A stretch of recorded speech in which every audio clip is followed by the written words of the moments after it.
If you haven't watched part 1 to the Maradonia saga, I recommend doing so before continuing this video. Well, here we are again. Because the story of Maradonia is simply too big for one video, we're dedicating a separate entry to what is perhaps the second most notorious piece of media connected to this franchise. The movie. You feel that cold chill running down your spine? Cherish it. You'll have to remember what it's like having a nervous system afterward. So let's go back a bit. Remember the fake promotional book trailer where world-renowned television host Kyle Kendrick broke the news that producers across the country were auctioning for the Maradonia film rights? What's next for the world's youngest novelist? You guessed it, motion pictures. Moguls from New York to Hollywood are weighing in, and I am told there are offers already on the table. To nobody's surprise, that was bullshit. What wasn't bullshit, however, was Team Tesch's desire to lay claim to a Maradonia film adaptation. To them, it seemed like just another avenue to legitimize their property as the next big thing in literature. I mean, they wrote a whole-ass book series. How hard could making a movie be? Well, as it turned out, the only thing more difficult than filmmaking was filmmaking with Team Tesch involved. Rumblings of a movie formally surfaced as early as 2010, the year the book trailer released, with production beginning in 2011 according to the Maradonia website. Gloria's newsletter alleged that 3 different professional movie companies read the screenplay, adapted by herself, agreed that the film would be a moneymaker with a production level on par with Lord of the Rings, and advised they begin pre-production on a sequel immediately. You can tell the Tesches know a lot about how movies are made. But production eventually began under an independent film studio formed by Gerry Tesch, Liberty's Motion Pictures. Almost immediately, the movie entered dire straits. In May of 2011, the director attached to the project, Troy Bowman, quit after hours of prep work went unpaid, and Gerry failed to draft any sort of formal contract with him or Polyan Amadeus Morris, the cinematographer. Additionally, Gerry attempted weaseling out of paying a finder's fee to producer Patricia Sophia by cutting an underhanded deal with the Wall Street investor Patricia had been commissioned to find. Wow. Great start, everybody.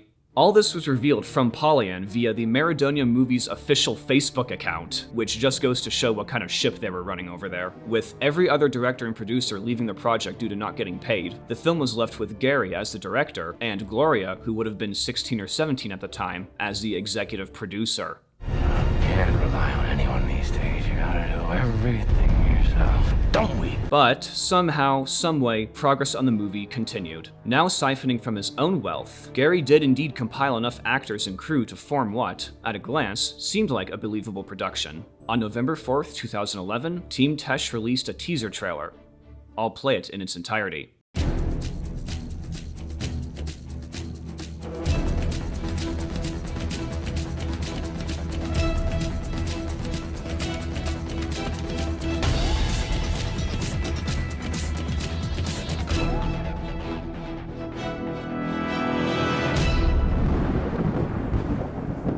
Boy, if that doesn't get your blood moving, then you clearly have decent standards and some media literacy. But still, this gave viewers no indication of what the movie would actually be like. Thankfully, over a year later, in April of 2013, a 12-minute extended trailer dropped.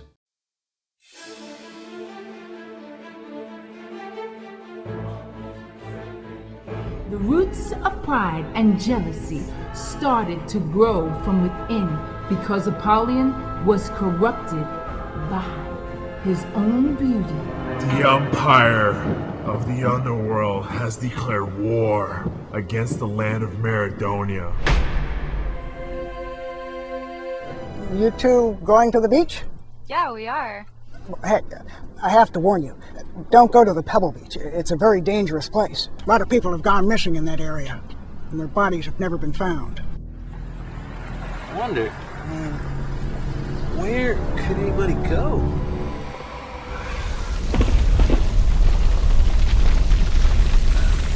Oh my god! Johnny, it's an earthquake!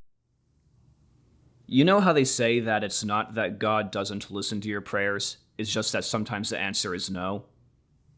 Clearly, the Lord was feeling generous that day, because from the looks of things, the Maradonia movie would be just as cheap and tacky and amateur as Team Tesch's detractors had hoped. Why is the green screening complete garbage? Why is half the trailer stock footage? Why is the acting on par with a middle school play? Why is the sound mixing so awful? Well, to be fair, you could just call it a Nolan film. Why does the cinematography look like someone just placed the camera head on at the subject each time? Why do the effects look like they were made in kid pics? No. The same day, Gerry released an Indiegogo campaign claiming the movie was a third of the way filmed and they needed more financing. The overwhelming majority of the $1,500 raised came from Gloria Tesch. Regardless, over the next 2 years, Team Tesch continued bleeding money into the Maradonia movie, limping their way to a final cut by the end of 2015. The budget allegedly amounted to $800,000, which, for a movie with a surprisingly large cast, a semblance of production design, copious equipment rentals, and an overabundance of stock footage, actually kinda checks out. But as a reminder, production on this film started 4 years prior. The Fellowship of the Ring, the movie Maradonia was allegedly compared to, took about the same time from storyboards to release. This protracted time frame for such a self-contained vanity project would not bode well. And as to how Team Tesch actually continued funding production, we'll address that. April 16th, 2016, at a single movie theater in Tampa, Florida, for a single showing, Maradonia and the Shadow Empire formally premiered.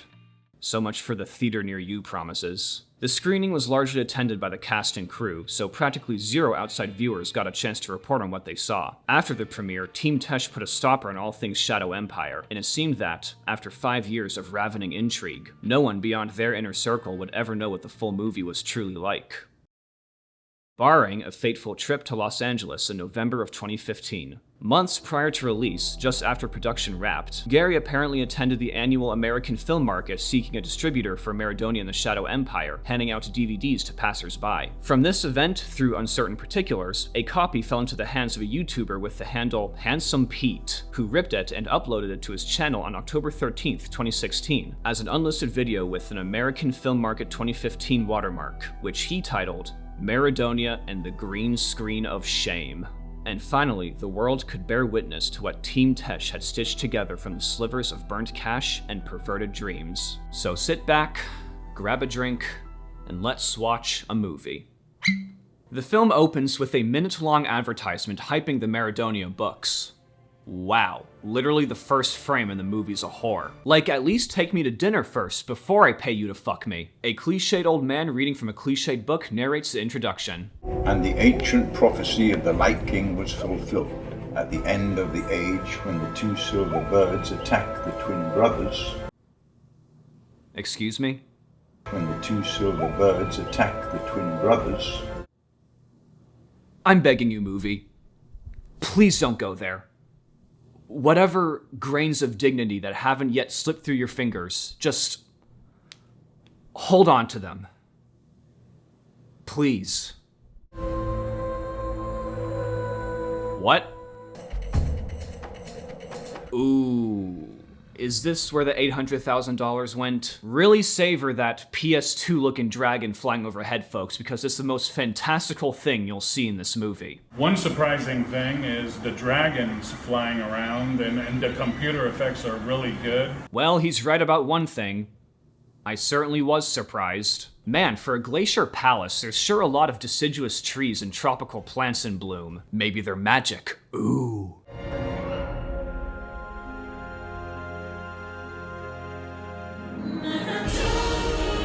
Thanks, music. I forgot what movie I was watching. The war has raged for centuries. What? A war in which hundreds of I can't hear you. to protect their people.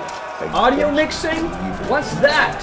Since the people of Uganda. No, seriously, I can't understand what you're saying. Okay, come on. Did we just drop sound effects in the timeline and call it a day? How hard is it to just lower audio levels until we find the right balance? Did no one play this back? What is the point of trying to pass yourself off as a legitimate fantasy series?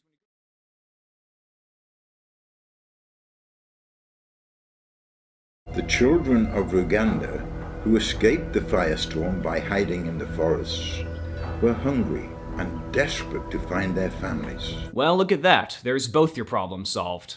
Oh, come on, you can still see her breathing. So the movie actually boasts a bit of an unconventional narrative style. Yeah, we're really Tarantinoing this picture. We're introduced to our protagonists, Maya and Joey, played by Gloria Tesch and Michael Rodriguez, already in the land of Maradonia. Have you ever thought that things happen for a reason. You know, like a destiny.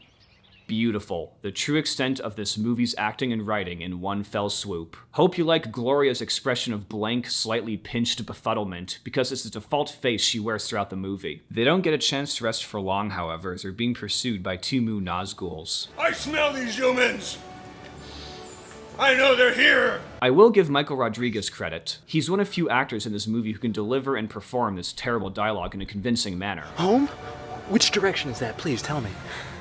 What we need to do, we need to get shelter, we need to figure out what the hell's going on. Unfortunately, there's only so far you can go with bad writing and directing. I will find you! Case in point. I am so inspired right now. Is that supposed to be the crack cocaine that influenced the making of this movie? We then cut to a wig wearing a man. Seriously, that wig is so awful, it's basically its own separate character. So wait, who exactly is this guy? Professor Epstein, welcome. Thank you. Nope. I have no comment. Just continue. Professor Epstein is a substitute art teacher because their regular teacher had to leave in the middle of class for something. Wait, that's one of Marina Tesch's paintings. But the class is interrupted by... Emily, what's wrong? My dad died during this tragedy. No! You went there, Maradonia. You actually went and invoked 9/11. So, one thing I haven't mentioned is that when Seven Bridges was released on Amazon, it was actually split into two books. Seven Bridges and Escape from the Underworld. In doing so, some of the terrible editing, spelling, and story elements were cleaned up. However, some things were put in, such as making 9/11 the catalyst for the prophecy that foretold Maya and Joey. On the surface, this comes off as some ill-conceived attempt at patriotic virtue signaling, but the going theory among Maradonia's hater base is that this was another veiled stab at Nancy Yi Fan. As a reminder, Nancy Yi Fan was another teen author who had traditionally published her own novel, Swordbird, just after Maradonia, and subsequent press coverage focused on her as a young writing prodigy of the times, something which did not sit well with Team Tesch, who would attempt belittling her in their own press releases. Nancy had written Swordbird as a way of coping with the trauma of the 9/11 attacks. 2 months before the Twin Towers went down, I was actually in New York City, and I was standing up on one of the tower's observatory deck, and so that left a big impact on me. So when it came time to rework Maradonia, Team Tesch allegedly must have thought, hey, we can do 9/11, but better. And how exactly did they do 9/11, but better? Where's this evil coming from, and why? I will try to answer you, all your questions, from my knowledge, from my experience.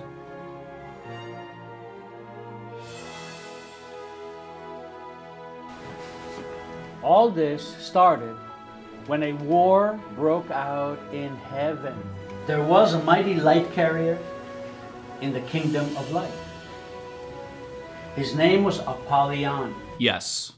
According to this movie, the nature of evil, and by extension, the 9/11 terror attacks, all started with the ministry of King Apollyon from the Maradonia series. Well, that's all fine and good, movie, but one thing you forgot to consider. Schwarzpulver can't melt steel beams. Anyway, King Apollyon is given a revamped backstory, which is just the fall of Lucifer, conveyed via shitty green screening and stock visual effects and whatever the hell this is. The actor who plays Apollyon, Gustavo Perez, has, actually been in movies, so it's a shame that even he couldn't make these god-awful lines work. I remember the words of the Light King. Maybe his prophecy is fulfilled.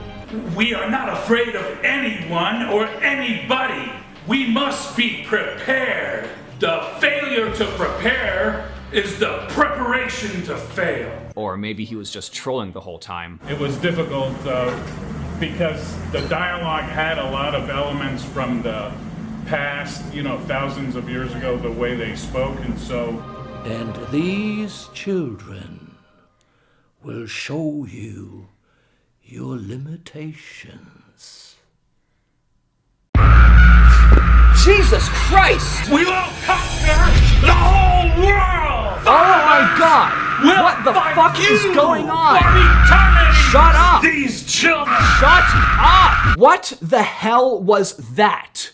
One of those mind rape torture collages the CIA uses on dissidents? You've heard of white woman jump scare. Now get ready for red woman jump scare. Ooh!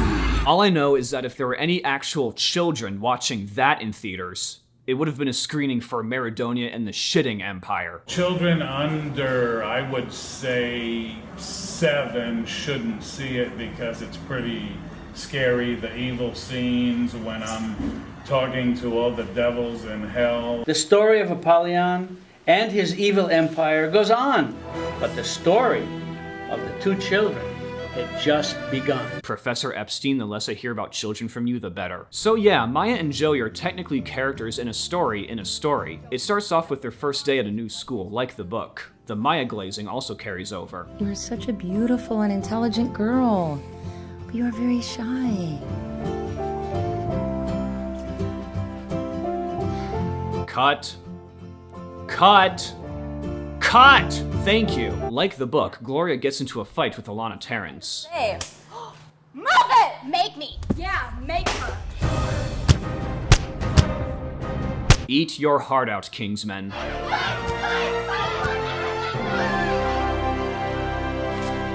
Also, you hear that tonally inappropriate soundtrack? Get used to it. The music in this movie isn't really bad.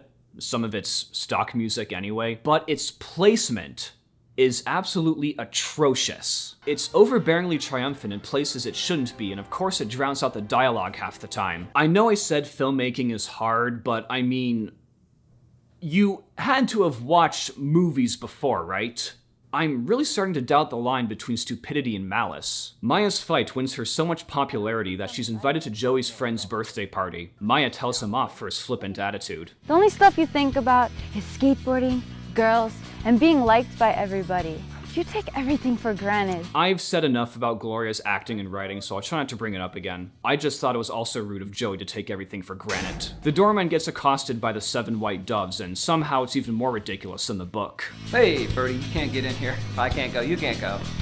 Come on now, don't give me any trouble.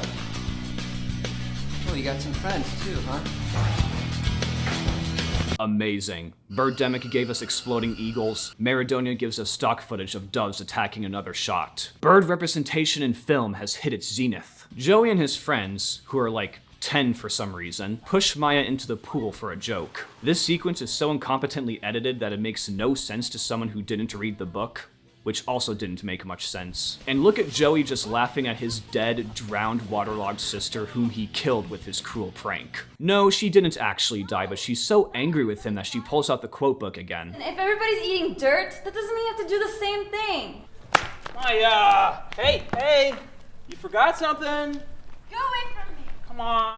Oh, I guess that conflict's over with now. So who's this weirdo? I have to warn you. Don't go to the Pebble Beach. It's a very dangerous place. A lot of people have gone missing in that area, and their bodies have never been found. I'll emphasize. Who is this weirdo?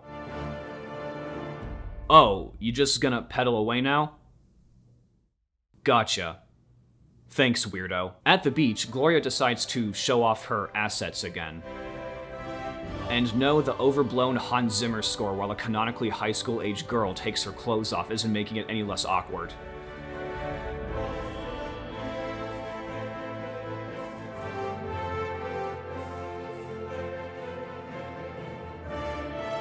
You know what I just realized? The way copy and pasted quotes made up significant portions of the book, stock footage makes up significant portions of the movie. Like at some point, whoever shot all of it deserves co-director credit. So just like the book, the white doves lead Maya and Joey to the entrance of a cave, composed of what appears to be sedimentary rock and stock footage. An earthquake forces them out to the other side into the land of Maradonia, where Maya develops pink highlights in her hair, only to lose them again in the next scene. Consistency is not this movie's strong suit. It's at this point in the book where they're supposed to meet Hoppy, the talking grasshopper. How are they going to portray it here? Don't be afraid. You are not dreaming. Oh, trust me, I'm not laughing at him. I'm laughing at the thought process that led up to him. We have to portray a talking insect, but we don't have the means to do so. What else do we know that's diminutive and can also talk? I love how they kept Maya tripping over her own feet, which in the book is how she encounters Hoppy in the first place, but here she does it for no good reason. Is that just her visceral reaction to seeing a little person? The train dwarf was real and he looked right at me with his dwarfy eyeballs! Here in the land of magic, you will see ghosts, spirits, and the souls of the flying dead. Wait, is that a motorcycle built from animal bones? Unironically, that's the most badass thing in this movie. So the dwarf sends them on their way where they stumble across 2 snakes.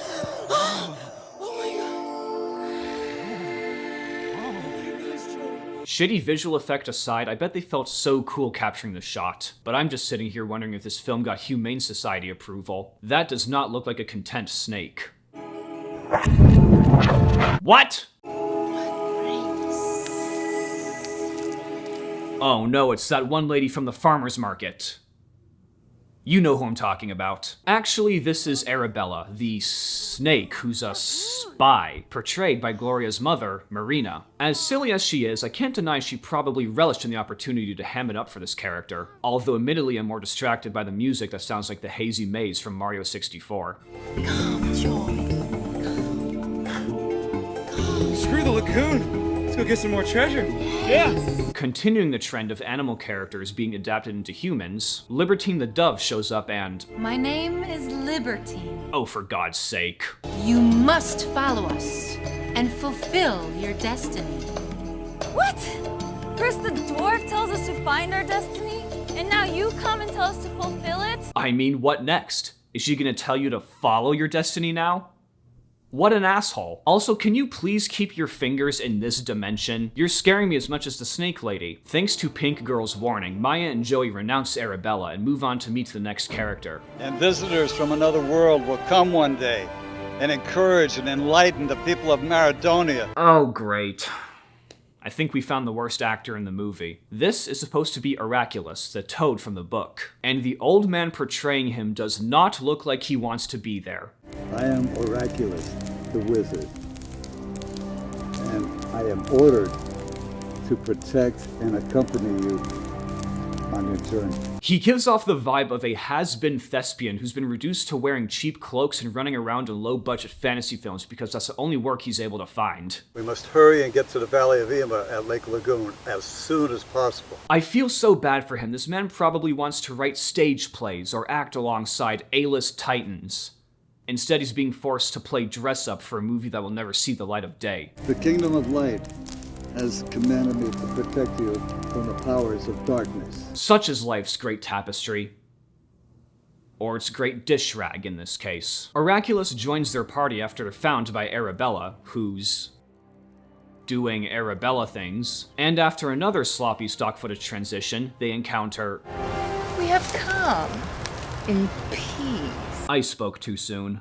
This is Gertrude and the evil fairies from the book. And my god, I don't even know what they're trying to accomplish here. Acting-wise, I mean. Don't be so hard on us. Do not insult us. We come in peace. Yes, we come in peace. If you thought Arabella was hamming it up, these women are the whole-ass pig. I mean, there's having fun on set and messing with the filmmakers, and then there's... this. Nothing has kept you so far from reaching the lagoon. It's like if they stop overacting, the bombs in their heads will go off, so they're trying to prolong it as much as they can. Why do you want to fight for nothing? Let us dance and sing together. We are not of your world, your music, or your songs. Everything you say is a lie. Your peace talks are lies. You just came to deceive us. Stop, you fools! Stop, you fools? We are the fairies of King Apollyon. You are nothing but worms and miserable creatures. Tasted of our powers? You think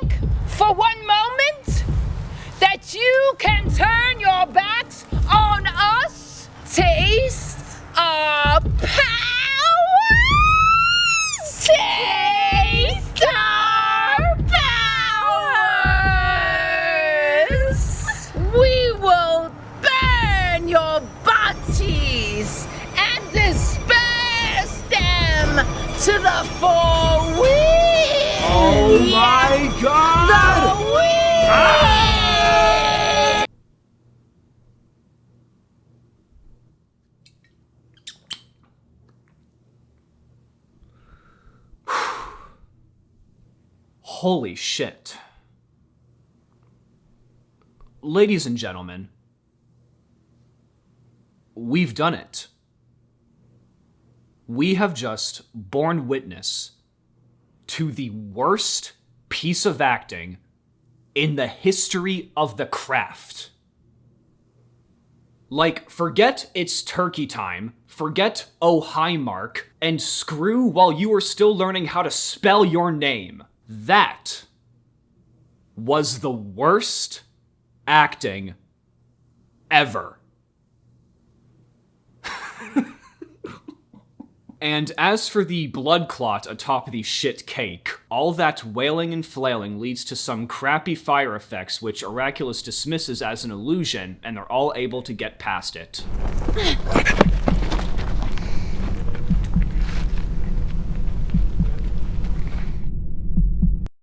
Wow. Also, it's painfully obvious the sequence was shot on different days, as none of the actors appear in the same shot, the color correction is mismatched, and there's this completely new fairy who only appears with the humans and not her two compatriots. Fun fact about me. Back in 2017, when I was about 19, I made a movie. It was an hour-long horror comedy called The One That Got Away, starring myself as an angler who loses the fish of a lifetime. He doesn't even get a glimpse of it before it breaks off. When rationalizing his failure doesn't work, he dedicates himself to try and catch the beast once and for all, but over time his obsession manifests as a shadowy aquatic doppelganger, who ultimately compels him to hurt himself and those in his life. At the time, I considered it my magnum opus. Now, nearly a decade later, I look back on it, and I cringe. It was shot on a Samsung S4 Zoom. The actors would alternate between holding the camera and performing in front of it. The sound was dreadful.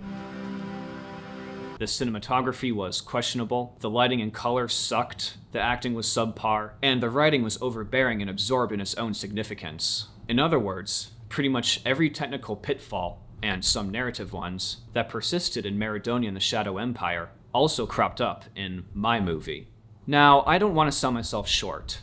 There were a few interesting shots, some decent jokes. So let me get this straight.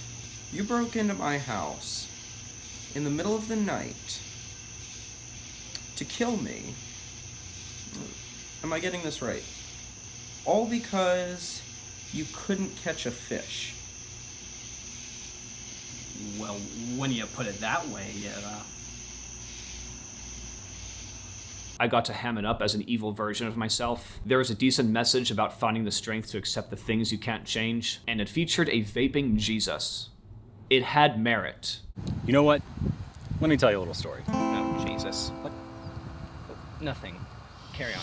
And even though it was a flawed amateur production, and I've learned so much since then that has rendered whatever technique it flaunted irrelevant, I'm proud of it because I made it with what I had and what I knew, and nothing more. I wasn't pretending to be something I wasn't screwing over my cast and crew, and as time passed, despite my inability to even look at it, I still recognize it as a passion project that came from a good place. You can probably guess the point I'm trying to make.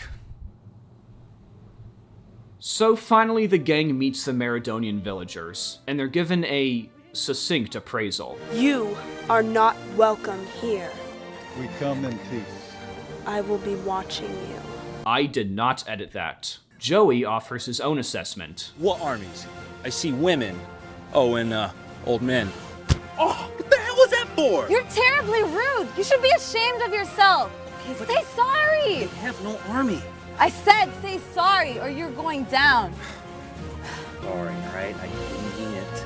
Spoke without thinking. Turn the music down, or pay him for an hour to dub over his lines. Anyone who played this back and thought this is fine is a moron. I hope they choke. Why? Who are you? Is this development important to the story? Does this character even appear again? Oh. The Maradonians promote them to commanders of their army, and they get costume changes. Joey looks like the meat vendor at the Ren Fair, and Maya looks like a bargain bin Zelda. And you are Maya and Joey? to expect? But to expect some kids and an old bonehead? Alright, she's the best character in the movie. Whoever she is. Commander Justin. Wait, that's Commander Justin? Damn it, Kathleen Kennedy's gone too far. Commander Justine might offer you some mango fruits. Or Justine? Whatever. There's still 40 minutes left. Justine once again conspires to poison Maya and Joey and reclaim her army, and the sequence where they force her to eat the tainted fruit is handled about as gracefully as the book. Now I see what my father meant when he said that I will be with him.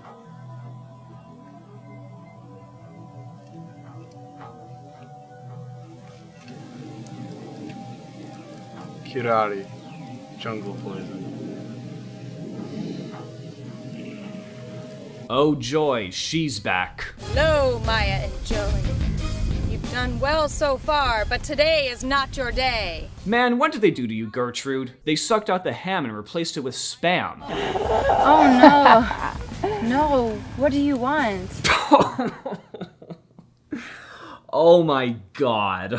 Actually, it isn't Gloria's abysmal line read that makes this scene for me. No, it's Michael Rodriguez's reaction. Look at him. That is the face of a man who had to just stand there and endure his co-star's grade A terrible acting. In that one line alone, he heard the sound of his career getting its jugular slit. I really hope he's doing well for himself. He does not deserve to be associated with this picture. And, arguably, neither did Gloria. But let's get back to the movie. Like the book, Joey and Maya offer themselves up as sacrifice to spare the Maradonians, but they're saved at the last minute by... I don't even know anymore. I am Dionysus, messenger of the Light King, the King of Kings. And an epic battle between the forces of good and evil commences.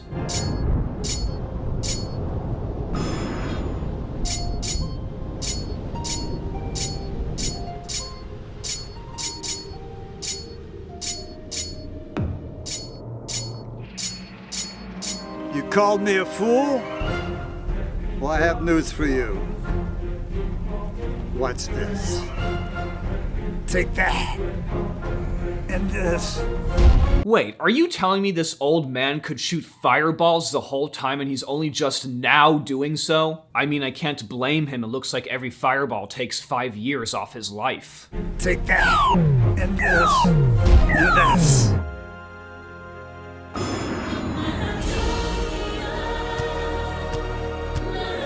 This is awful. So after all that, Maya and Joey are finally taken to meet King Astrodolus via a detour through the Elder Scrolls. Astrodolus apparently resides at a private zoo, or rather a private zoo the crew got permission to film at, because there's like a minute-long sequence where they just play with the animals. There's taking advantage of your locations, and then there's showing off because it looks cool. This is just stupid. Look, you can see the actor's concentration break because of the birds in the background. You remember?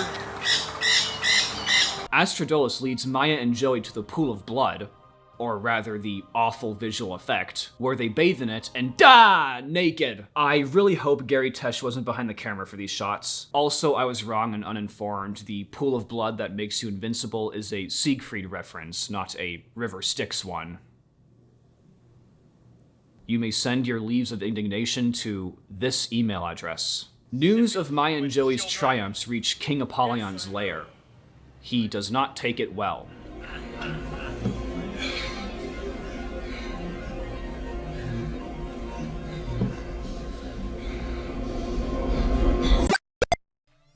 Wait, were they trying to do that thing where they dress a guy in a green morph suit and key him out? Or is that just a ghost? Either way, it looks terrible. This overlong and poorly composited sequence results in King Apollyon declaring war on the Maradonians. Our empire has declared war against the land of Maradonia! Fun fact, in the evil empire, royalty is bestowed based on how bad your acting is. We will kill the these children.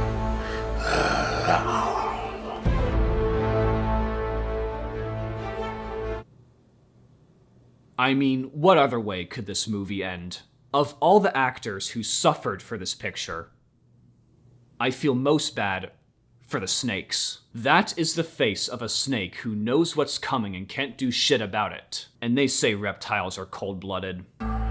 Obviously, Maradonia did not continue. Considering the movie was never destined to be seen by mortal eyes beyond that one screening in Tampa, it can be assumed that Team Tesch realized by that point Maradonia's death knell was beginning to toll. But fate would put the movie out on the web for anyone to watch, and Maradonia's legacy was immortalized with one of the most laughably bad films of all time. With that in mind, let's return to the question of how exactly Gerry managed to fund this project.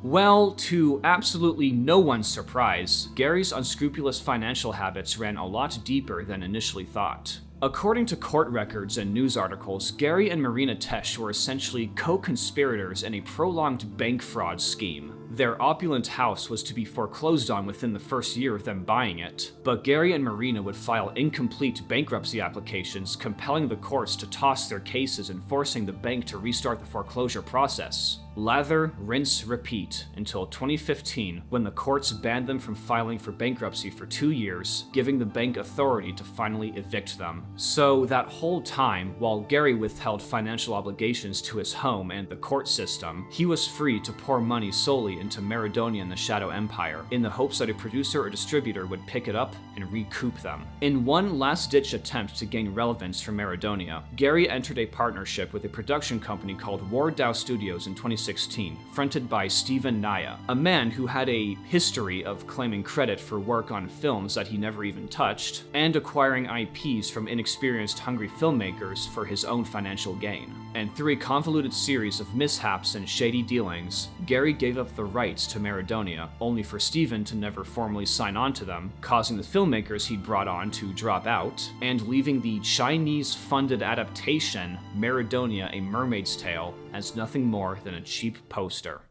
So yes, in a deliriously ironic twist of fate, the last person to be scammed in the Maradonia saga was Gerry Tesch himself. And if you know the story, this is where everything ended for Team Tesch. Gerry and Marina filed for divorce, Gerry himself passed away in 2018, and the Maradonia books were pulled from circulation. The movie wasn't just the final nail in the coffin, it was a javelin that drove straight through the lid and pierced the corpse's heart. It was a product of excess and conceit that festered in its own incompetence, and only ever served as a requiem for the absurd, self-deprecating lengths someone would go to reap fame and fortune. Maradonia may have been Gloria's story, but it was Gerry's mess. And far be it from me to revel at someone's death, but whatever Maradonia had become at the time died with Gerry. And frankly, I think that's for the best. Because with him out of the way, Gloria was free to revisit Maradonia on her own terms. So, how'd she do?